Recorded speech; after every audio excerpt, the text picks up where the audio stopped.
नमस्ते प्रणाम। हम आप लोग के बीच एक प्यारा सा विवाह गीत लेके आइल बानी। अच्छा लगी तो लाइक और कमेंट और शेयर जरूर करब। कमेंट में जरूर बताइब कि हमार विवाह गीत आप लोग के कैसन लागल। अरे सभ का दुआरिया जोगिया घूमी फिरी आयो रे। अरे गौरा के दुआरिया जोगिया बंसिया बजायो रे। अरे गौरा के दुआरिया जोगिया बंसिया बजायो रे।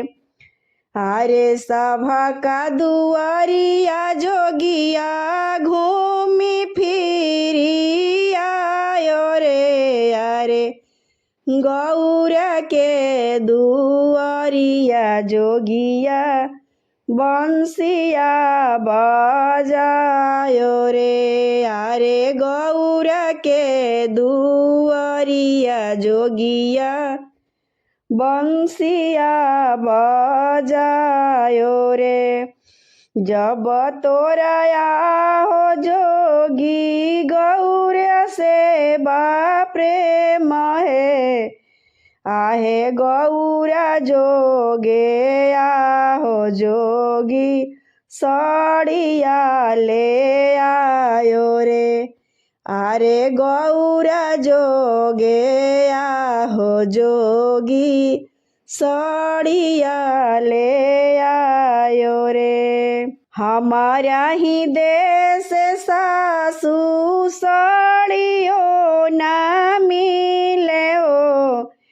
अरे बाघवा के छालवा से हो खेला बियाह हो। अरे बाघवा के छालवा से हो खेला बियाह हो। हमारा ही देश सासू सेंदूरो ना होला हो। अरे भभूति लगा के सासू हो खेला बियाह हो। अरे भभूति लगा के सासू हो खेला बियाह हो। अरे सभा का दुआरिया जोगिया घूमी फिरी आयो रे। अरे गौरा के दुआरिया जोगिया बंसिया बजायो रे। अरे गौरा के दुआरिया जोगिया बंसिया बजायो रे। जब तोहराया हो जोगी गौरा से प्रेम हो।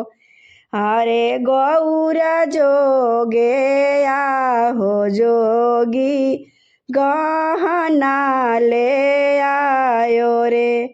अरे गौरा जोगे आहो जोगी गहना ले आयो रे।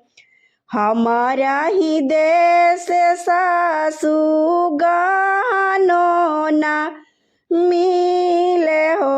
अरे नागवा के हार पेनी हो खेला बियाह है।